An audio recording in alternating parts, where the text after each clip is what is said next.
প্রিয় দেশবাসী, আরাফাত রহমান ঢাকা 17 আসনে যে নির্বাচন হয় সেখানে কিন্তু আমি বিপুল ভোটে জয়ী লাভ করি। সেখানে যখন দেখছে আমি বিভিন্ন রকম জয়ী লাভ করি, সে তখন করছে ভোটে যখন জিততে না পারা, সে করছিল কি তার সন্ত্রাসী বাহিনী দিয়ে আমাকে ভীষণ মারধর করে সে আমার ভোটের ফলাফল ছিনিয়ে নেয় এবং তার ক্যাডার বাহিনী দিয়ে সে আমাকে প্রচণ্ডভাবে মারধর করে, সে হত্যা করার খুন করার চেষ্টা করে।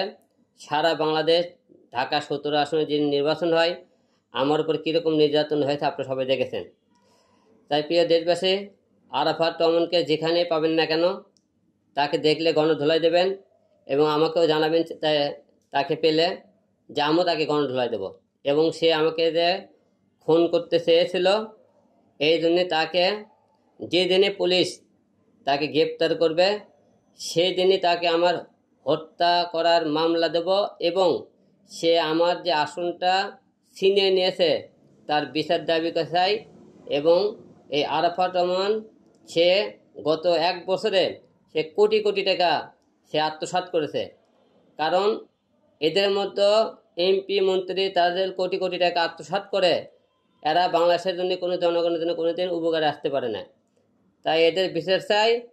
এবং আপনারা যে সমস্ত এলাকায় এমপি মন্ত্রী লুকিয়ে আছে আওয়ামী লীগের, তাদেরকে অবশ্যই খুঁজে বের করলে জনগণের হাতে এবং পুলিশের হাতে তুলে দিন। কারণ এদেরকে শাস্তির ব্যবস্থা না করলে আবার যে কোনো দল, রাজনৈতিক দল ক্ষমতায় আছে, এদের দেখা দেখি তারাও কিন্তু এরকম লুটপাট করে খাবে। তাই এদের শাস্তি এমনভাবে দিতে হবে, এদেরকে শাস্তি দেখে যাতে আর কোনো দিন কোনো লোক মানুষ খুন করতে না পারে এবং দেশের সম্পদ ধ্বংস করতে না পারে, আমাদের জনগণের টাকা সে লুটপাট করতে না পারে। তাই আপনারা সবাই তাদের বিচার এবং এ সমস্ত মনে করেন সন্ত্রাসী কালোবাজারে এদেরকে দেশ থেকে বের করে দিতে হবে। তাই প্রিয় দেশবাসী, আরাফাত রহমানকে যেখানে পাবেন না কেন তাকে ধরে গণধোলাই দেবেন এবং আমাকে বলবেন সে আমাকে হত্যা করতে চেয়েছিল, তার বিরুদ্ধে মামলা নেওয়ার সব কিছু প্রস্তুতি সম্পূর্ণ করতেছি, আমি রেডি করতেছি। তাকে যেদিনই ধরবে সেই দিনই তাকে মামলা দেওয়া হবে। তাই আপনারা সবাই দেখেছেন এবার ছাত্র আন্দোলনে আমি শুরু থেকে লাস্ট পর্যন্ত ছিলাম।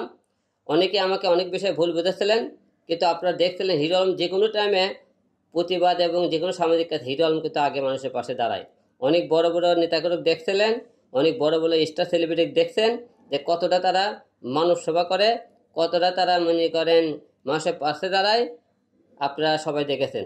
যাই হোক, আমি বেশি কিছু বলতে চাই না, আমার একটাই কথা, আরাফাতের বিচার চাই। ধন্যবাদ সবাইকে।